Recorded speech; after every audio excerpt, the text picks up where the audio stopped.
అది ఎప్పుడు నన్ను చంపడానికి ఎవరు ఇవ్వలేదండి కాంట్రాక్టు. అది తొలిసారి ఇచ్చారు కాబట్టి నేను కూడా తొలిసారి కంప్లీట్ ఇస్తున్నాను. ఇప్పుడు సినిమా రిలీజ్ అనేది అది ఇంకా కోర్టులో ఉంది. ఆ కోర్టులోది రేపు ఎల్లుండ తెలుస్తుంది. దాన్ని బట్టి ఉంటుంది సబ్జెక్ట్స్ కాబట్టి అది నేను చెప్పలేను. చంద్రబాబు లేకపోతే పార్టీకి వ్యతిరేకంగా వ్యూహం అనే సినిమాని జగన్ కలుగుని తీస్తున్నారు కాబట్టి మీ మీద ఇలాంటి వ్యాఖ్యలు కానీ ఎలాంటి డిబేట్ జరుగుతుంది అనుకుంటున్నారు మీరు? ఇప్పుడు పాయింట్ ఏంటంటే పొద్దున్న లెగిస్తే లోకేష్ జగన్ సైకో, జగన్ బాబాయిని చంపేశాడు, జగన్ అది చేశాడు, అతను ఎవడో మర్డరు, ఇతను ఎవడో దొంగ, అతను ఎవడో స్మగ్లరు అని పొద్దున్న లెగిస్తే ఆయన మాట్లాడేది వేరే వాళ్ళని విమర్శించడం లేకపోతే ఎలిగేషన్స్ చేయడం. అలాంటిది వ్యూహం సినిమాలో ఏదో చూపించేస్తున్నానని వాళ్ళు ఊహించుకుని వాళ్ళు చేసేదే నేను చేస్తున్నానని చెప్పడానికి వాళ్ళకి అసలు ఏ విధంగా రైట్ ఉంది అనేది బిగ్గర్ క్వశ్చన్. అది వ్యూహం అనే సినిమా ఒక పొలిటికల్ కామెంట్, అది పొలిటికల్ ఒపీనియన్ నాది. దేశంలో ప్రతి ఒక్కరికి ఉన్నట్టే మీరు తెల్లారు లెగిస్తే మీరు డిబేట్లో మాట్లాడచ్చు, న్యూస్ పేపర్లో రాయొచ్చు, లేకపోతే బుక్ రాయొచ్చు, న్యూస్ పేపర్లో కాలం చేయొచ్చు, ఒకళ్ళిద్దరితో మాట్లాడుకోవచ్చు, ట్వీట్ పెట్టచ్చు, అలాగే సినిమా తీయచ్చు. అన్నీ కూడా మాధ్యమాలు. కంటెంట్ అనేది ఎక్స్ప్రెస్ చేయడానికి నాకే కాదు ఎవరికైనా రైట్ ఉంటుంది. అదే నేను చేస్తున్నాను.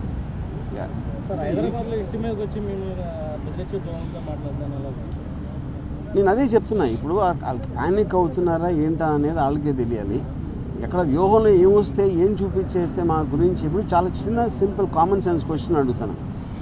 మీరేమీ తప్పు చేయనప్పుడు మీకు అసలు భయపడాల్సిన అవసరం ఏంటి? నేను ఏదన్నా ఉన్నది లేనట్టు చూపించేస్తే వాళ్ళందరూ ఎదవలా నమ్మటానికి ప్రజలు ఎవరన్నా ఏమన్నా అంటే నమ్మేస్తారా? ఎవరన్నా ఏం చూపిస్తే అది నమ్మేస్తారా? ఫైనల్గా మీకు చూపించిన దాంట్లో ఉందా లేదా ఏముంది అనేది వాళ్ళకి తెలియదు. ఎందుకంటే ఎవరు సినిమా చూడాల. కానీ గుమ్మడికాయ దొంగ అంటే భుజాలు తడుముకున్నట్టు వాళ్ళే ఊహించుకొని భయపడిపోయి ఏం చేయాలో తెలియక ఇలాంటి వాటన్నిటికీ రిసార్ట్ చేస్తారు. ఫర్ ఎగ్జాంపుల్ ఈ శ్రీనివాసరావు అనే అతను నిన్న రాత్రి అన్నాడు, ఇప్పుడు ఆల్రెడీ 24 hours అయిపోయింది, ఎవ్వరూ కూడా అతన్ని కండెమ్ చేసిన పోలేదు. ఎందుకంటే వాళ్ళ పేర్లు చెప్పెడతాను. అది పవన్ కళ్యాణ్, చంద్రబాబు గారు, లోకేష్లు అందరి పేర్లు చెప్పినా వాళ్ళు ఎవరు ఇలాంటిది మా పేరు మీద ఒకటి చేస్తున్నారని కండెమ్ చేయకపోతే అర్థం ఏంటి? వాళ్ళు కూడా అదే మైండ్ సెట్లో ఉన్నట్టే కదా.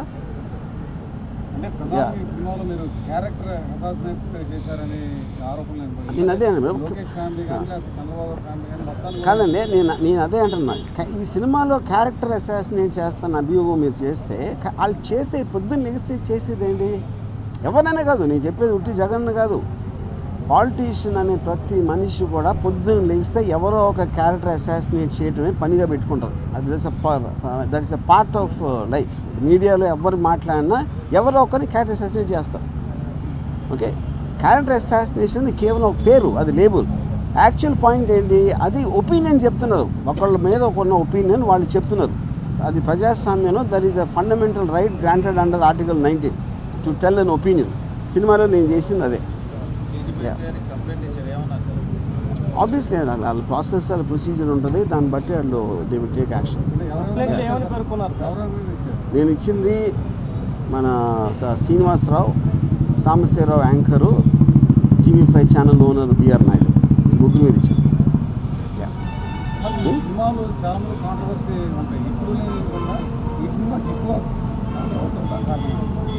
అది మీరు టీడీపీ వాళ్ళని అడగాలి. నేను అదే చెప్తాను. కాంట్రవర్సీ అనేది నేను సినిమా తీస్తాను, కాంట్రవర్సీ అనేది దాని మీద అటాక్ చేయడానికి వచ్చిన వాళ్ళు క్రియేట్ చేస్తారు. సో కాంట్రవర్సీ అనేది వాళ్ళు చేస్తారు కాబట్టి మీరు వాళ్ళని అడగాలి.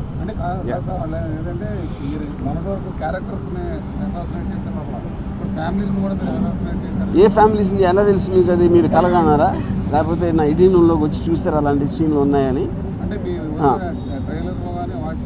నేను అదే చెప్తున్నా, మీరు చెప్పండి. ఫ్యామిలీలో ఎవరిని అసాసినేట్ చేస్తే చెప్పండి, ఒక ఎగ్జాంపుల్ చెప్పండి.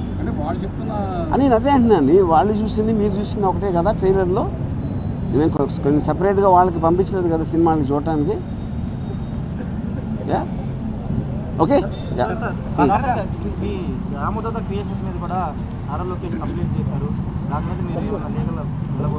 రేపు మార్నింగ్ హైకోర్టులో దాని మీద విచారం జరుగుతుంది. వెయిట్ అండ్ సీ, చూద్దాం.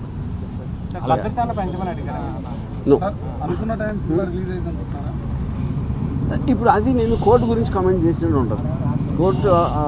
కోర్టు అనేది తేల్చకుండా నేను పరిధిలో ఉంది కాబట్టి. Thank you.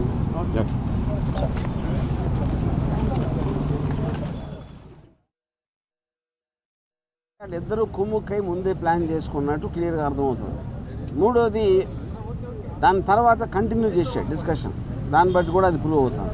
ఇంకా ఛానల్లో ఇలాంటి వ్యక్తులను పెట్టి ఇలాంటి ప్రసారాలు చేయిస్తానంటే 100% ఛానల్ ఓనర్ బిఆర్ నాయుడు గారు కూడా దాంట్లో కాన్స్పిరసీలో చేయి ఉందనేది నా బిలీఫు.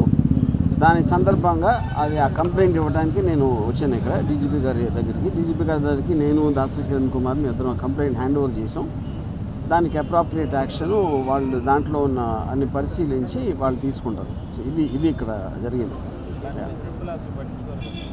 బెదిరింపులు పట్టించుకోండి. ఇప్పుడు మీరు ఇప్పుడు ఆల్రెడీ తను సోషల్ మీడియాలో నేను చేస్తాను అంటే నేను చెయ్యి అన్నట్టు చెప్తున్నాడు. మీకు మర్డర్ చేయటం కన్నా వేరే వాళ్ళని ఇన్స్పైర్ చేస్తున్నారు మీరు. ఎందుకంటే ఇప్పుడు మీకు కిరాయి హంతకులా వీళ్ళ డబ్బులు ఇస్తే ఎవరు చేస్తారు? కిరాయి హంతకులు చేస్తారు. వాడిని చంపితే ఎంత డబ్బులు ఇస్తాను అని ఎంతమంది ఎక్కడెక్కడ ఎలా ఇన్స్పైర్ అవుతారు అని మనకు ఎట్లా తెలుస్తుంది? సో అలాంటిది మీరు టీవీలో చెప్పించడం కానీ చెప్పడానికి అవకాశం ఇవ్వటం అనేది మేజర్ క్రైమ్ అనేది మా ఉద్దేశం. అది కంప్లైంట్ దాని గురించి.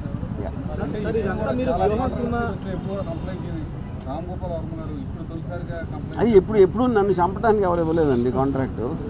అది తొలిసారి ఇచ్చారు కాబట్టి నేను కూడా తొలిసారి కంప్లైంట్ ఇస్తున్నాను. ఇప్పుడు సినిమా రిలీజ్ అనేది అది ఇంకా కోర్టులో ఉంది. ఆ కోర్టులోది రేపు ఎల్లుండ తెలుస్తుంది. దాన్ని బట్టి ఉంటుంది. సబ్జుడీస్ కాబట్టి అది నేను చెప్పలేను. చంద్రబాబుగా లేకపోతే ఆ పార్టీకి వ్యతిరేకంగా వ్యూహం అనే సినిమాని జగన్ కలుగుని తీస్తున్నారు కాబట్టి మీ మీద ఇలాంటి వ్యాఖ్యలు కానీ ఎలాంటి డిబేట్ జరుగుతుంది అనుకుంటున్నారు మీరు? ఇప్పుడు పాయింట్ ఏంటంటే పొద్దున్న లెగిస్తే లోకేష్ జగన్ సైకో, జగన్ బాబాయిని చంపేశాడు, జగన్ అది చేశాడు, అతను ఎవడో మర్డరు, ఇతను ఎవడో దొంగ, అతను ఎవడో స్మగ్లరు అని పొద్దున్న లెగిస్తే ఆయన మాట్లాడేదే వేరే వాళ్ళని విమర్శించడం లేకపోతే ఎలిగేషన్స్ చేయడం. అలాంటిది వ్యూహం సినిమాలో ఏదో చూపించేస్తున్నానని వాళ్ళు ఊహించుకుని వాళ్ళు చేసేదే నేను చేస్తున్నానని చెప్పడానికి వాళ్ళకి అసలు ఏ విధంగా రైట్ ఉంది అనేది బిగ్గర్ క్వశ్చన్. అది వ్యూహం అనే సినిమా ఒక పొలిటికల్ కామెంట్, అది పొలిటికల్ ఒపీనియన్ నాది. దేశంలో ప్రతి ఒడికి ఉన్నట్టే మీరు తెల్లారు లెగిస్తే మీరు డిబేట్లో మాట్లాడచ్చు, న్యూస్ పేపర్లో రాయొచ్చు, లేకపోతే బుక్ రాయొచ్చు, న్యూస్ పేపర్లో కాలం చేయొచ్చు, ఒకళ్ళిద్దరితో మాట్లాడుకోవచ్చు, ట్వీట్ పెట్టచ్చు, అలాగే సినిమా తీయచ్చు. అన్నీ కూడా మాధ్యమాలు. కంటెంట్ అనేది ఎక్స్ప్రెస్ చేయడానికి నాకే కాదు ఎవరికైనా రైట్ ఉంటుంది. అదే నేను చేస్తున్నాను.